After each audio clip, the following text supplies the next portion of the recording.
Sunday ശാലോമിലേക്ക് സ്വാഗതം. ഞാൻ Jose John Mallikassery. പാകിസ്ഥാന്റെ നിലനിൽപ്പിനെ തന്നെ ചോദ്യം ചെയ്തുകൊണ്ട് പാകിസ്ഥാനിൽ വളർന്നു വരുന്ന ആഭ്യന്തര കലഹങ്ങളിൽ ഇന്ത്യക്ക് എന്തെങ്കിലും പങ്കുണ്ടോ എന്നതിനെ സംബന്ധിച്ച് ഉള്ള ഒരു അനാലിസിസായി നമ്മൾ ചെയ്യുന്ന വീഡിയോയുടെ മൂന്നാം ഭാഗമാണ് ഇത്. നമ്മൾ കഴിഞ്ഞ വീഡിയോയിൽ പറഞ്ഞു വെച്ചത് പാകിസ്ഥാന്റെ പൊളിറ്റിക്കൽ സ്ട്രക്ചറിനെ കുറിച്ചാണ്. പാകിസ്ഥാന്റെ വിവിധ പ്രോവിൻസുകൾ ഏതൊക്കെയാണ്, ആ പ്രോവിൻസുകളുമായി ബന്ധപ്പെട്ട് നിലവിൽ എന്തൊക്കെ പ്രശ്നങ്ങളാണുള്ളത്, ഇത്തരം കാര്യങ്ങളാണ് നമ്മൾ കഴിഞ്ഞ വീഡിയോയിൽ ഡിസ്കസ് ചെയ്തത്. ഇതിൽ ഇന്ത്യയുടെ ഇതിനകത്തെ ഇൻവോൾവ്മെന്റിനെ കുറിച്ച് പാകിസ്ഥാൻ നിരന്തരമായി സംസാരിക്കുമ്പോഴും ഇന്ത്യയുടെ നയത്തിലുണ്ടായ വ്യത്യാസങ്ങൾ, ഇന്ത്യയുടെ ഇന്റർനാഷണൽ റിലേഷൻസിലുണ്ടായ വ്യത്യാസങ്ങളൊക്കെ നമ്മൾ അറിഞ്ഞിരിക്കേണ്ടതുണ്ട് ഈ വിഷയം അനലൈസ് ചെയ്യുമ്പോൾ.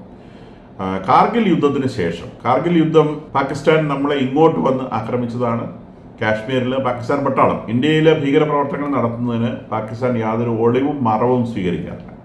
അവർ ഡയറക്റ്റായി ഇൻവോൾവ് ചെയ്ത് ഇന്ത്യയിൽ ഭീകരപ്രവർത്തനങ്ങൾ ഓർഗനൈസ് ചെയ്യാറുണ്ട്. അതിൻ്റെ ഭാഗമായിട്ടുള്ള ഒരു എക്സ്റ്റൻസീവ് ഭീകരപ്രവർത്തനമായിരുന്നു കാർഗിൽ യുദ്ധം എന്ന് പറയുന്ന കാർഗിൽ മലനിരകളിൽ പാകിസ്ഥാൻ പട്ടാളം ഐസ് കാലത്ത് കയറി കുടിയടിക്കുകയും നമ്മൾക്കത് മനസ്സിലാവാതെ പോവുകയും ചെയ്ത ഒരു സാഹചര്യമുണ്ടായിരുന്നു. നമുക്ക് അവിടെ നിന്ന് പാകിസ്ഥാൻ പട്ടാളത്തെ ഓടിച്ച് നമ്മുടെ ആ പർവ്വതനിരകളെ നമുക്ക് തിരിച്ചു പിടിക്കേണ്ടതുണ്ടായിരുന്നു. അത് തിരിച്ചു പിടിക്കാൻ യാതൊരു തരത്തിലും സാധിക്കാത്തൊരു സാഹചര്യം നമുക്ക് വന്നു. കാരണം അവർ മുകളിലിരിക്കുകയാണ്, നമ്മൾ താഴെയാണ്. നമ്മൾ താഴെ നിന്ന് മുകളിലേക്ക് യുദ്ധം ചെയ്യാൻ ശ്രമിക്കുമ്പോൾ, ഷെല്ലുകൾ അയക്കുമ്പോൾ നമുക്ക് പ്രിസിഷൻ കിട്ടുകയില്ല. കാരണം അവർ കുന്നിൻ്റെ മറയിലായിരിക്കില്ല, നമുക്ക് താഴെ നിന്ന് കാണാൻ പറ്റില്ല, അവർക്ക് നമ്മളെ കൃത്യമായിട്ട് കാണാം. ഇപ്പോഴവർ ബലൂചിസ്ഥാനിൽ പാകിസ്ഥാൻ പട്ടാളം നേരിട്ട അതേ അപകടം അന്ന് ഇന്ത്യൻ പട്ടാളം കാർഗിലിൽ നേരിട്ടു. അവർ മുകളിൽ നമ്മളെ ആക്രമിച്ചു. നമ്മളുടെ പട്ടാളത്തിന് വലിയ ആൾനാശമുണ്ടായി. ഏകദേശം 450ഓളം പട്ടാളക്കാരെ നമുക്ക് അവിടെ നഷ്ടപ്പെട്ടു എന്നുള്ള കാര്യം നമുക്കറിയാം. പട്ടാളക്കാരെന്ന് പറഞ്ഞാൽ ചെറുപ്പക്കാരാണ്, രാജ്യത്തിൻ്റെ വലിയ അസറ്റാണ്. ഇപ്പം അത്രയും പട്ടാളക്കാരെ പെട്ടിക്കകത്താക്കുക എന്ന് പറയുന്ന ഒരു രാജ്യത്തിന് സഹിക്കാൻ പറ്റുന്നൊരു കാര്യമല്ല. നമ്മളിപ്പോൾ ഉക്രൈനിലും റഷ്യയിലും ഒക്കെ 10 ലക്ഷം പട്ടാളക്കാർ മരിച്ചു എന്ന് പറയുന്നത് പോലത്തെ ഒരു സാഹചര്യമല്ല. ഇന്ത്യയെ സംബന്ധിച്ച് അത് ടോളറേറ്റ് ചെയ്യാൻ പറ്റുന്നൊരു കാര്യമല്ല. അപ്പം അങ്ങനെ വന്നപ്പോൾ നമുക്ക് ഈ യുദ്ധത്തിന് മേൽക്കൈ നേടാൻ സാധിക്കാത്തൊരു സാഹചര്യത്തിൽ നമ്മൾ ഇസ്രായേലിന് സഹായം തേടുകയും ഇസ്രായേൽ അവിടെ വന്ന് ഈ പട്ടാളത്തെ മുകളിലിരിക്കുന്ന പാകിസ്ഥാൻ പട്ടാളത്തെ നേരിടാനുള്ള സൗകര്യങ്ങൾ, അത് സാറ്റലൈറ്റ് ഉപയോഗിച്ച് അവരുടെ ട്രഞ്ചുകൾ സ്പോട്ട് ചെയ്യാനും ആ കൃത്യമായ ട്രഞ്ചുകളിലേക്ക് നമുക്ക് ഷെല്ലുകൾ ഡ്രോപ്പ് ചെയ്യാൻ, ഹോയ്സർ ഗണ്ണുകൾ ഉപയോഗിച്ച് ഷെല്ലുകൾ ഡ്രോപ്പ് ചെയ്യാനുള്ള ടെക്നോളജി അത് ഇസ്രായേൽ പട്ടാളം നമുക്ക് പ്രൊവൈഡ് ചെയ്യുകയും ചെയ്തു. അപ്പോൾ അവർ നേരിട്ട് വന്ന് കാർഗിൽ യുദ്ധത്തിൽ അവരുടെ ടെക്നീഷ്യന്മാർ വന്ന് നമ്മളെ സഹായിക്കുകയും അങ്ങനെ യുദ്ധത്തിൽ വളരെ വേഗം നമുക്ക് മേൽക്കൈ നേടുവാനും കാർഗിലിൽ നിന്ന് നമുക്കുണ്ടായതിനേക്കാൾ എത്രയോ അധികം ആൾനാശം പാകിസ്ഥാൻ പട്ടാളത്തിന് ഏൽപ്പിക്കുവാനും അവരെ അവിടെ നിന്ന് തുരത്തി ഓടിച്ച് നമ്മളുടെ ഭൂമി നമുക്ക് തിരിച്ചു പിടിക്കാനും സാധിച്ചു. അന്ന് മുതൽ ഇന്ത്യയും ഇസ്രായേലും തമ്മിലുള്ള സഹകരണത്തിന് വലിയ വ്യത്യാസം വന്നു.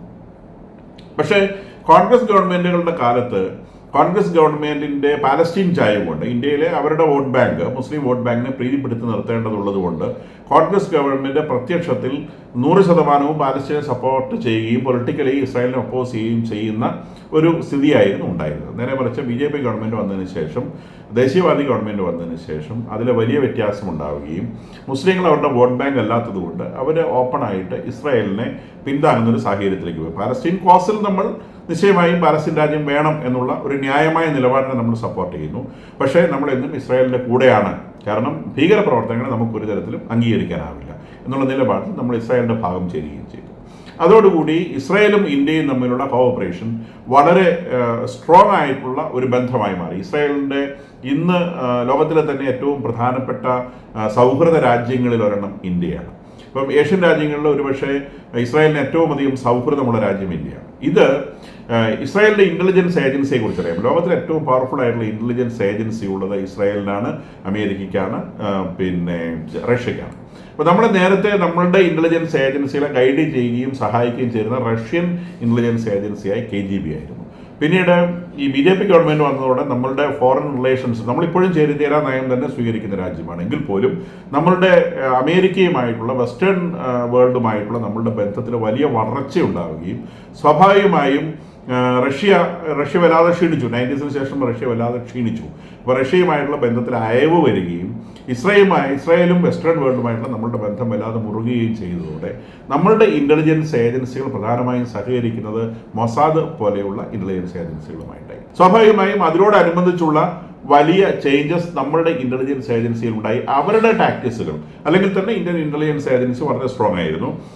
ഇത് ഈ മൊസാദിൻ്റെ ഒരു ബന്ധം കൂടി വന്നതോടെ ടാക്ടിക്സുകൾ മാറ്റി ഉപയോഗിക്കുവാനുള്ള ഒരു ട്രെയിനിങ് ഇന്ത്യൻ ഇൻ്റലിജൻസ് ഏജൻസികൾക്ക് ലഭിക്കുകയുണ്ടായി എന്നുള്ളത് എടുത്തു പറയേണ്ട കാര്യമാണ്. അത് ഈ നരേന്ദ്രമോദി ഗവൺമെൻറ്റുകൾ വന്നതിന് ശേഷമാണ് ഈ ബന്ധം ഇത്രയും സ്ട്രോങ് ആയതെന്നും എടുത്തു പറയേണ്ടതാണ്. പാകിസ്ഥാനെ സംബന്ധിച്ച് പാകിസ്ഥാനിൽ നമ്മൾ പറഞ്ഞു നോർത്ത് വെസ്റ്റ് ഫ്രോണ്ടിയർ പ്രോവിൻസ് എന്ന് പറയുന്ന ആ ഭാഗം, അവിടെയുള്ള ആളുകൾ അവർക്ക് പിന്നെ അവരുടെ ഗോത്രവർഗക്കാരാണ്. അവിടെ വസിക്കുന്ന ഒരു പ്രത്യേക ഗോത്രവർഗക്കാരാണ്. പാത്തൂൺസ് എന്ന് പറയുന്ന ഗോത്രവർഗക്കാരാണ്. ഈ ഗോത്രവർഗ്ഗക്കാർ അഫ്ഗാനിസ്ഥാനിലേക്കും നീണ്ടു കിടക്കുന്നുണ്ട്. ഈ ഏരിയ അഫ്ഗാനിസ്ഥാനിൽ നീണ്ടു കിടക്കുന്നുണ്ട്. അപ്പോൾ ഈ ഗോത്രവർഗ്ഗം അഫ്ഗാനിസ്ഥാനിലും പാകിസ്ഥാനിലുമായി വസിക്കുന്നവരാണ്. ഞാൻ കഴിഞ്ഞ വീഡിയോയിൽ പറഞ്ഞതുപോലെ ഈ ബൗണ്ടറികളൊന്നും അത്ര കൃത്യമായി ഡിമാർക്കേറ്റ് ചെയ്തിട്ടുള്ളതല്ല. ഗോത്രവർഗ്ഗങ്ങൾ അങ്ങോട്ടും ഇങ്ങോട്ടും സഞ്ചരിക്കും. ഈ north west frontier province, north west frontier province എന്ന് വിളിക്കുന്ന ആ പ്രദേശം പാകിസ്ഥാനിൽ നിന്ന് വേറിട്ട് നിൽക്കണമെന്ന് പറഞ്ഞ് വാദിക്കുന്ന ഒരു വലിയ മൂവ്മെൻ്റ് അവിടെയുണ്ട്. അതിനെ നയിക്കുന്നത് ഒരു ഭീകര പ്രസ്ഥാനം എന്ന് തന്നെ വേണമെങ്കിൽ വിളിക്കാവുന്ന പാക് താലിബാൻ എന്ന് പറയുന്ന സാധനമാണ്. അത് പാകിസ്ഥാൻ ഗവൺമെൻറ്റിനെതിരെ ഫൈറ്റ് ചെയ്യുന്നതാണ്. അഫ്ഗാനിസ്ഥാനിലെ താലിബാൻ ഗവൺമെൻറ്റുമായി വളരെ വലിയ കോഓപ്പറേഷനിലാണ് ഈ സംഗതി നീങ്ങുന്നത്. ഇപ്പം ഈ അഫ്ഗാനിസ്ഥാനിൽ താലിബാൻ അധികാരം ഏറ്റെടുത്തപ്പം ആദ്യം പോയിട്ട്, അതൊരു തീവ്രവാദി പ്രസ്ഥാനമാണല്ലോ, മത തീവ്രവാദത്തിൻ്റെ പ്രസ്ഥാനമാണ്. അപ്പോൾ ആ പ്രസ്ഥാനത്തിന് ആദ്യം കൈ കൊടുത്തത് ആരാ നമ്മൾ ചോദിക്കേണ്ട കാര്യമില്ല, പാകിസ്ഥാനാണ് പോയി കൈ കൊടുത്തത്. അവരാദ്യമേ പോയി അവിടെ ഇറങ്ങുകയും കെട്ടിപ്പിടിച്ച് ബന്ധം സ്ഥാപിക്കുകയൊക്കെ ചെയ്ത് അവർ തമ്മിൽ വലിയ ബന്ധത്തിലായി. അപ്പം നമ്മളെ സംബന്ധിച്ച് നമുക്ക് അഫ്ഗാനിസ്ഥാനുമായി നല്ല റിലേഷൻ ഉണ്ടായിരുന്നത്. അപ്പോൾ ഈ താലിബാൻ വന്നതിന് ശേഷം പാകിസ്ഥാൻ ഇവരോട് പോയി വലിയ ബന്ധം സ്ഥാപിച്ചപ്പം നമ്മളുടെ ബന്ധം അവിടെ വീക്കായി എന്നുള്ളതാണ് സത്യം. അഫ്ഗാനിസ്ഥാനായിട്ടുള്ള നമ്മുടെ ബന്ധം സ്വാഭാവികമായിട്ടും വീക്കായി. കാരണം ഒരു മത തീവ്രവാദ പ്രസ്ഥാനവുമായിട്ട് എങ്ങനെയാണ് ബന്ധപ്പെടുക, അല്ലെങ്കിൽ അതിനൊരു ചളിപ്പ് നമുക്കുണ്ട്. ആ ഒരു പ്രസ്ഥാനമായിട്ട് ബന്ധപ്പെടാൻ നമുക്കൊരു ചളിപ്പുണ്ട്. മാത്രമല്ല ഇവിടെയുള്ളത് BJP ഗവൺമെൻറ് ആയതുകൊണ്ടും മറ്റേതൊരു മത തീവ്രവാദി ഗവൺമെൻറ് ആയതുകൊണ്ടും ഇന്ത്യയോട് സ്വാഭാവികമായ ഒരു അടുപ്പക്കുറവ് ആദ്യഘട്ടങ്ങളിൽ കാണിക്കുകയും ചെയ്തു. പിന്നീട് ഈ പാക് താലിബാൻ എന്ന് പറയുന്ന സാധനം, ഇത് പിന്നെ പാകിസ്ഥാൻ്റെ ഗവൺമെൻറ്റിനെതിരായിട്ട് ഫൈറ്റ് ചെയ്യുന്ന ഒരു സാധനമാണ്. ഇതിന് അഫ്ഗാനിസ്ഥാനിലേക്ക് എക്സ്റ്റൻഷൻ ഉണ്ട്. അപ്പോൾ പാക് താലിബാൻ്റെ ആക്ഷൻ, അവിടെ താലിബാൻ അധികാരത്തിൽ വന്നുകൊണ്ട് ഈ പാക് താലിബാനും ശക്തി വെച്ചു. ഈ ശക്തി ഉപയോഗിച്ച് ഇവർ പാകിസ്ഥാൻ്റെ അടി കൊടുക്കാൻ തുടങ്ങി.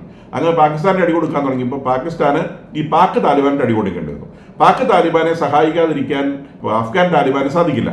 അപ്പോൾ അഫ്ഗാൻ താലിബാനിൽ നിരന്തരമായ സഹായം സ്വീകരിച്ചുകൊണ്ട് തന്നെ പാക് താലിബാൻ പാകിസ്ഥാൻ ഗവൺമെൻറ്റിനെ ആക്രമിക്കുകയും ഒറ്റ വർഷം കൊണ്ട് പാകിസ്ഥാനും അഫ്ഗാനിസ്ഥാനും തമ്മിലുള്ള റിലേഷൻ ഭയങ്കരമായിട്ട് സ്ട്രെയിൻഡ് ആവുകയും ചെയ്തു. അഫ്ഗാനിസ്ഥാനെ പാകിസ്ഥാൻ ആക്രമിച്ചു, ചെറിയ തോതിൽ ആക്രമിച്ചു, അവർ തിരിച്ചാക്രമിച്ചു. അത് ഇടയ്ക്കിടയ്ക്ക് സംഭവിക്കുകയും അവർ തമ്മിലുള്ള ബന്ധം വല്ലാതെ സ്ട്രെയിൻഡ് ആവുകയും ചെയ്തു. മാത്രമല്ല ഏതൊരു തീവ്രവാദി ഗവൺമെൻറ് അധികാരത്തിൽ വന്നു കഴിഞ്ഞാൽ അവർക്ക് സാമ്പത്തികമൊന്നും കണ്ടുപിടിക്കാൻ പറ്റില്ല. കാരണം ജനങ്ങളെ മുഴുവൻ അടിച്ചൊതുക്കി വീട്ടിൽ കയറ്റുക എന്നുള്ളതാണ് എല്ലാ തീവ്രവാദി ഗവൺമെൻറ്റുകളും ചെയ്യുന്നത്. അതോടുകൂടി പ്രൊഡക്ഷൻ പൂർണ്ണമായിട്ട് നിൽക്കും. അപ്പോൾ അവിടെ സാമ്പത്തികം പൊളിഞ്ഞ് പളി തിന്നാനൊന്നുമില്ലാത്ത അവസ്ഥ വന്നു. അപ്പോൾ അവർ ഇന്ത്യയുടെ മുമ്പിൽ വന്ന് കൈനീട്ടി. ഇന്ത്യ സസന്തോഷം ധാരാളം ധാന്യങ്ങൾ അഫ്ഗാനിസ്ഥാനിലേക്ക് അയച്ചു കൊടുക്കുകയും ഇന്ത്യയും ഈ താലിബാൻ ഗവൺമെൻറ്റുമായി അൺഒഫീഷ്യലായ വലിയ ഒരു റിലേഷൻ ഡെവലപ്പ് ചെയ്യുകയും ചെയ്തു. വാസ്തവത്തിൽ അതൊരു നയതന്ത്രപരമായ താല്പര്യം മാത്രമേ. ഇന്ത്യക്ക് അഫ്ഗാനിസ്ഥാനുള്ള സ്നേഹം കൊണ്ടല്ല, അഫ്ഗാനിസ്ഥാൻ പാകിസ്ഥാൻ്റെ ശത്രുവായതുകൊണ്ട് ഇന്ത്യ അവിടെ ബന്ധം സ്ഥാപിച്ചെടുത്തതാണ്. അങ്ങനെ അഫ്ഗാനിസ്ഥാനിലെ താലിബാൻ ഗവൺമെൻറ്റിൻ്റെ ഏറ്റവും വലിയ മിത്രമായി ഇന്ത്യ മാറുകയും ആ സൗഹൃദം ഉപയോഗിച്ചുകൊണ്ട് ഈ പാക് താലിബാൻ ഏരിയയിൽ ഈ നോർത്ത് വെസ്റ്റ് ഫ്രോണ്ടിയർ പ്രോവിൻസിലുള്ള എല്ലാ ടെററിസ്റ്റ് ഒത്തിരി എണ്ണം സ്പ്ലിറ്റ് ചെയ്ത് നിൽക്കുകയായിരുന്നു. ആ ടെററിസ്റ്റ് ഓർഗനൈസേഷൻസ് എല്ലാം കൂടി പാക് താലിബാൻ എന്ന് പറയുന്ന ആ അംബ്രല്ല ഓർഗനൈസേഷൻ്റെ അടിയിൽ വരികയും അവർ വല്ലാതെ ശക്തി പ്രാപിച്ച് പാകിസ്ഥാനെതിരെ അതിശക്തമായിട്ട് ആഞ്ഞടിക്കുന്ന ഒരു സാഹചര്യം ഉടലെടുക്കുകയും ചെയ്തു. 1. 2, ബലൂചിസ്ഥാൻ ബോർഡറായി വരുന്നത് അഫ്ഗാനിസ്ഥാനും ഇറാനുമാണ്. ഈ ബലൂചിസ്ഥാൻ എന്ന് പറയുന്ന റീജിയനിലുള്ള ബലൂജികൾ എന്ന് പറയുന്ന ഗോത്രവർഗം ഇത് പിന്നെ അഫ്ഗാനിസ്ഥാനിലേക്കും ഇറാനിലേക്കും എക്സ്റ്റെൻഡ് ചെയ്ത് കിടക്കുന്നതാണ്. ഈ ഫുൾ ബലൂചിസ്ഥാൻ ഒരു രാജ്യമാക്കുക എന്നുള്ളതാണ് ഇവരുടെ ആഗ്രഹം. പക്ഷേ ഏറ്റവും കൂടുതൽ ശക്തമായിട്ട് ഗവൺമെൻറ്റിനോട് ഫൈറ്റ് ചെയ്യുന്നത് പാകിസ്ഥാനുള്ള BLA എന്ന് പറയുന്ന ബലൂചിസ്ഥാൻ ലിബറേഷൻ ഫോഴ്സ്, BLF എന്ന് പറയുന്ന ഒരു സാധനമാണ്. അപ്പോൾ ആ ബലൂചിസ്ഥാൻ ലിബറേഷൻ ഫോഴ്സ് എന്ന് പറയുന്ന ഈ സാധനം, കൂടാതെ ധാരാളം ഇത്തരം സംഘടനകളും, കാരണം മതവുമായി ബന്ധപ്പെട്ട സാധനമാണ്, ഒരുപാട് തീവ്രവാദ സംഘടനകൾ ഉണ്ടാവും. ഈ 1920 ശേഷം ഇന്ത്യ അഫ്ഗാനിസ്ഥാനിൽ ഇടപെട്ടു എന്ന് വിചാരിക്കുന്ന ആ കാലഘട്ടത്തിന് ശേഷം, മാത്രമല്ല ഇറാനിൽ ഈ ബലൂചിസ്ഥാൻ ഇങ്ങനെ ബലൂജികളെ ഇറാനിലേക്ക് എക്സ്റ്റെൻഡ് കിടക്കുന്നുണ്ട്. ഈ ബലൂജികളെ ഇറാനിലും പ്രശ്നം ഉണ്ടാക്കുന്നുണ്ട്. അപ്പം ഈ പാകിസ്ഥാനിലെ ബലൂചിസ്ഥാൻ റീജിയനിൽ നിന്ന് ഇറാനിലേക്ക് മിസൈലുകൾ അയക്കപ്പെട്ടു എന്ന് പറഞ്ഞുകൊണ്ട് ഇറാൻ പാകിസ്ഥാനിലെ ബലൂജിനെ ആക്രമിച്ചു. അപ്പോൾ പാകിസ്ഥാനിലെ ബലൂചിസ്ഥാൻ എന്ന് പറയുന്നത് പാകിസ്ഥാന്റെ ടെറിട്ടറിയിൽ വരുന്നതാണ്. അപ്പോൾ പാകിസ്ഥാൻ പട്ടാളം എന്ന് പറഞ്ഞാൽ ഭയങ്കര അഹങ്കാരികളുടെ പട്ടാളമാണ്. അവരെ തൊട്ട് കഴിഞ്ഞാൽ അവർ സമ്മതിക്കത്തില്ല. അവർ തിരിച്ച് ഇറാനെ ആക്രമിച്ചു. അപ്പോൾ ഇറാനും പാകിസ്ഥാനും തമ്മിൽ വളരെ നല്ല റിലേഷനായിരുന്നു. അപ്പോൾ ഈ ബലൂജികൾ തമ്മിലുള്ള അടിയിൽ ഈ ബലൂജികൾ ഇറാനെ ആക്രമിച്ചതിൻ്റെ പേരിൽ തിരിച്ച് ബലൂജികളെ ആക്രമിക്കുന്നതിന്റെ ഭാഗമായിട്ട് ഇറാൻ ബലൂചിസ്ഥാനിലേക്ക് മിസൈലുകൾ അയച്ചപ്പോൾ പാകിസ്ഥാന്റെ ടെറിട്ടറി വയലേറ്റ് ചെയ്തു എന്ന് പറഞ്ഞുകൊണ്ട് പാകിസ്ഥാൻ ഇറാനിലേക്ക് മിസൈലുകൾ അയച്ചു. അങ്ങനെ ഇറാനും പാകിസ്ഥാനും തമ്മിൽ വഴക്കാവുകയും അവർ തമ്മിലുള്ള റിലേഷൻ സ്ട്രെയിൻഡ് ആവുകയും ചെയ്തു. അവിടെയും ഇറാനുമായി ഇന്ത്യക്ക് വളരെ നല്ല റിലേഷനാണ് ഉള്ളത്. ലോകത്തിൽ ആരും ഇറാനോട് ഓയിൽ വാങ്ങാതിരിക്കുമ്പോഴും ഇറാനിൽ നിന്ന് ഇന്ത്യ ഓയിൽ വാങ്ങുന്നുണ്ട്. അപ്പോൾ അതുകൊണ്ട് തന്നെ ഇറാന്റെ ലോകത്തിലെ ഏറ്റവും പ്രധാനപ്പെട്ട സുഹൃത്തുക്കളിൽ ഒരെണ്ണം ഇന്ത്യയാണ്. അപ്പോൾ ഇന്ത്യക്ക് അവിടെയും ബന്ധമുണ്ട്, അഫ്ഗാനിസ്ഥാനിൽ ബന്ധമുണ്ട്, ഇറാനിൽ ബന്ധമുണ്ട്. പാകിസ്ഥാൻ ഈ രണ്ട് രാജ്യങ്ങളുമായിട്ടും മുസ്ലിം രാജ്യങ്ങളാണെങ്കിലും തീവ്രവാദ രാജ്യങ്ങളാണെങ്കിലും ഈ രണ്ട് രാജ്യവുമായിട്ടുള്ള റിലേഷൻസ് സ്ട്രെയിൻഡ് ആയിപ്പോയി. ഇന്ത്യക്ക് ഇവർ ആരുമായിട്ടും വലിയ ഒഫീഷ്യൽ റിലേഷൻ ഇല്ല. കാരണം ഇവരോട് ഒഫീഷ്യലായിട്ട് ബന്ധപ്പെടാൻ പറ്റുന്ന ആളുകളല്ല, വളരെ വില കുറഞ്ഞ തരംതാണ മനുഷ്യരാണ്, തീവ്രവാദികളാണ്. പക്ഷെ എങ്കിൽ പോലും ഈ പാകിസ്ഥാൻ എന്ന് പറയുന്നത് നമ്മുടെ ഏറ്റവും വലിയ ശത്രുവിനെ നമുക്ക് നേരിടണമെങ്കിൽ ശത്രുവിന്റെ ശത്രു മിത്രം എന്നുള്ള ആ ഒരു ടാക്ടീസ് ഉപയോഗിച്ച് ഈ രാജ്യങ്ങളുമായിട്ടുള്ള ബന്ധം വളരെ നല്ലതുപോലെ നിലനിർത്തുവാൻ ഇന്ത്യ ഗവൺമെന്റിന് അടുത്ത കാലത്ത് വളരെ നന്നായി സാധിച്ചിട്ടുണ്ട്. ഇപ്പൊ ഈ രണ്ട് റിലേഷൻ. ഇനി പാകിസ്ഥാൻ ആർമി ആണെങ്കിൽ, ഞാൻ കഴിഞ്ഞ വീഡിയോയിൽ സൂചിപ്പിച്ചിരുന്നു, പാകിസ്ഥാൻ എന്ന് പറഞ്ഞാൽ ആർമിയാണ്, ആ രാജ്യത്തെ പരിപൂർണമായി നിയന്ത്രിക്കുന്ന ആർമിയാണ്. അപ്പോൾ ഇവിടെയൊക്കെ ഉള്ള ഇൻസർജൻസികളെ ഇവർ സപ്രസ് ചെയ്യുന്നത് തനി പട്ടാള സ്റ്റൈലുണ്ട്, പൊളിറ്റിക്കൽ രീതിയിലല്ല ഇവർ ചെയ്യുന്നത്. ഇവിടെ വന്നു കഴിഞ്ഞാൽ എന്തെങ്കിലും സമരങ്ങളോ പ്രശ്നങ്ങളോ ഉണ്ടാകും, ചെറുപ്പക്കാർ പിടിച്ചോണ്ട് പോയിട്ട് അടിച്ചു കൊന്ന് ആ ശവം ഹെലികോപ്റ്ററിൽ കൊണ്ടുപോയിട്ട് നാട്ടുകാരുടെ ഇടയിലേക്ക് വലിച്ചെറിഞ്ഞു കൊടുക്കുകയും. അപ്പോൾ ആ നാട്ടുകാരുടെ ഇടയിൽ ഉണ്ടാകുന്ന വികാരം എന്താണെന്ന് മനസ്സിലാവും. പാക് പട്ടാളത്തോടുള്ള ഈ പറയുന്ന മേഖലകളിലെ ആളുകളുടെ ആറ്റിറ്റ്യൂഡ് എന്തായിരിക്കും നമുക്ക് മനസ്സിലാവും. പാകിസ്ഥാൻ എന്ന രാജ്യത്തോടുള്ള അവരുടെ ആറ്റിറ്റ്യൂഡ് എന്താണെന്ന് മനസ്സിലാവും. കാരണം അവരുടെ ചെറുപ്പക്കാരെ പിടിച്ചുകൊണ്ടുപോയി അടിച്ചു കൊന്ന് ഹെലികോപ്റ്ററിൽ നിന്ന് എറിഞ്ഞു കൊടുക്കുകയാണ് ചെയ്യുക. അപ്പോൾ അതുകൊണ്ട് തന്നെ ഈ രണ്ട് പ്രദേശങ്ങൾ എന്ന് പറഞ്ഞാൽ പാകിസ്ഥാന്റെ 50% കൂടുതലുള്ള ഏരിയ, ബലൂചിസ്ഥാൻ മാത്രം 50% വരും. നോർത്ത് വെസ്റ്റ് ഫ്രോണ്ടിയർ പ്രോവിൻസ് എന്ന് പറയുന്നത് 25% വരുന്ന ഒരു വലിയ ഏരിയയാണ്. അപ്പോൾ ഈ രണ്ട് ഏരിയ എന്ന് പറഞ്ഞാൽ പാകിസ്ഥാന്റെ ഒരു 60-65% ഏരിയ വന്നു. ഈ ഏരിയ മൊത്തം ഇന്ന് പാകിസ്ഥാനിൽ നിന്ന് വിഘടിച്ചു പോകുവാൻ വേണ്ടി തയ്യാറായി നിൽക്കുകയാണ്. ഇവിടെയുള്ള ഈ ഭീകര പ്രസ്ഥാനങ്ങളെല്ലാം ഒരെണ്ണം പാക് താലിബാന്റെ കീഴിൽ, ഈ നോർത്ത് വെസ്റ്റ് ഫ്രോണ്ടിയർ പ്രോവിൻസിലുള്ളത് മുഴുവൻ പാക് താലിബാന്റെ കൂടെ കീഴിലും, ഈ ബലൂചിസ്ഥാനിലെ എല്ലാ ഭീകര പ്രസ്ഥാനങ്ങളും ഈ BLAയുടെ കീഴിലും അണിനിരത്തും. അപ്പൊ ഇങ്ങനെ അണിനിരക്കാനുണ്ടായ ഒരു സാഹചര്യം ഇന്ത്യ ഇവിടെ വന്ന് കോർഡിനേഷൻ വർക്ക് ചെയ്തിട്ടാണ്, അഫ്ഗാനിസ്ഥാനിലൂടെയും ഇറാനിലൂടെയും ആക്സസ് ചെയ്തുകൊണ്ട് ഇന്ത്യയുടെ രഹസ്യാന്വേഷണ ഏജൻസികൾ കോർഡിനേറ്റ് ചെയ്തതുകൊണ്ടാണ് ഈ പറയുന്ന ടെററിസ്റ്റ് ഓർഗനൈസേഷൻസ് ഒറ്റ കുടക്കീഴിൽ വന്നത് എന്നാണ് പാകിസ്ഥാൻ ആരോപിക്കുന്നത്. മാത്രമല്ല ഇവർ വല്ലാതെ അടുത്ത കാലത്തായി അവർക്ക് ധാരാളമായി ആയുധങ്ങൾ ലഭിക്കുന്നുണ്ട്, ഇവർക്ക് ഫണ്ട് ലഭിക്കുന്നുണ്ട്. അപ്പോൾ ഇത് മുഴുവൻ ഇന്ത്യ ഗവൺമെന്റാണ് സപ്ലൈ ചെയ്യുന്നത് എന്നാണ് പാകിസ്ഥാന്റെ ആരോപണം. അപ്പോൾ അതിന്റെ നിജസ്ഥതയെക്കുറിച്ച് നമുക്ക് വെരിഫൈ ചെയ്യാൻ നിവൃത്തിയില്ല, കാരണം ഇത് ഇന്റലിജൻസ് ഏജൻസികൾ ചെയ്യുന്ന സംഗതിയാണ്. അപ്പോൾ ഈ ആരോപണം നിലനിൽക്കുന്നു. അതിനിടയിലൂടെയാണ് ചൈന ഇവരുടെ രാജ്യത്ത് വലിയ തോതിൽ പണം മുടക്കി ചൈന പാകിസ്ഥാൻ ഇക്കണോമിക് കോറിഡോർ എന്ന് പറയുന്ന ഗിൽജിത് ബാൾട്ടിസ്ഥാൻ റീജിയനിലൂടെ പാകിസ്ഥാനിലേക്ക് കടന്ന് പാകിസ്ഥാന്റെ നെടുങ്കെ പാകിസ്ഥാൻ എൻ്റർ ബ്രെഡ്ത്തിലൂടെ ക്രോസ് ചെയ്ത് മുഴുവൻ രാജ്യത്തൂടെയും ക്രോസ് ചെയ്ത് ഗൊഡാർ പോർട്ടിലേക്ക് ഉള്ള വലിയ ഒരു പണം മുടക്കിയുള്ള ഒരുപാട് പവർ സ്റ്റേഷൻസും നാഷണൽ ഹൈവേയും ഈ ഗൊഡാർ എന്ന് പറയുന്ന പോർട്ടും ലക്ഷ്യം വെച്ചുകൊണ്ടുള്ള വലിയ വികസന പ്രവർത്തനങ്ങൾ ഏർപ്പെടുത്തിയത്. നമ്മൾ കഴിഞ്ഞ ദിവസം പറയേണ്ട 53 ലക്ഷം കോടി, നമുക്കത് ഇമാജിൻ ചെയ്യാൻ പറ്റുന്ന ഒരു തുകയല്ല. ആ തുകയാണ് ചൈന ഇതിനകത്ത് മുടക്കിയിരിക്കുന്നത്. ബലൂചിസ്ഥാനിലെ ഗ്യാസ്, മിനറൽ, പെട്രോളിയം ഡെപ്പോസിറ്റുകൾ കണ്ടുകൊണ്ടാണ് ചൈന ഈ പണം മുഴുവൻ ഇവിടെ ഇറക്കിയിട്ടുള്ളത്. കൂടാതെ ഈ മുടക്കുന്ന പണത്തിന്, ഇപ്പോൾ ഇവിടെ മുടക്കിയിട്ടുള്ള ഈ പണത്തിന് പലിശ കിട്ടുമെന്നാണ് ഇവർ വിചാരിച്ചിട്ടുള്ളത്. അപ്പോൾ 2021 ചൈനയും ഇന്ത്യയും തമ്മിൽ ബോർഡർലെസ് സ്കിർമിഷസ് ഉണ്ടാവുന്നു. അതോടെ ഇന്ത്യ ചൈന റിലേഷൻ വല്ലാതെ സ്ട്രെയിൻ ഉണ്ടാവുന്നു.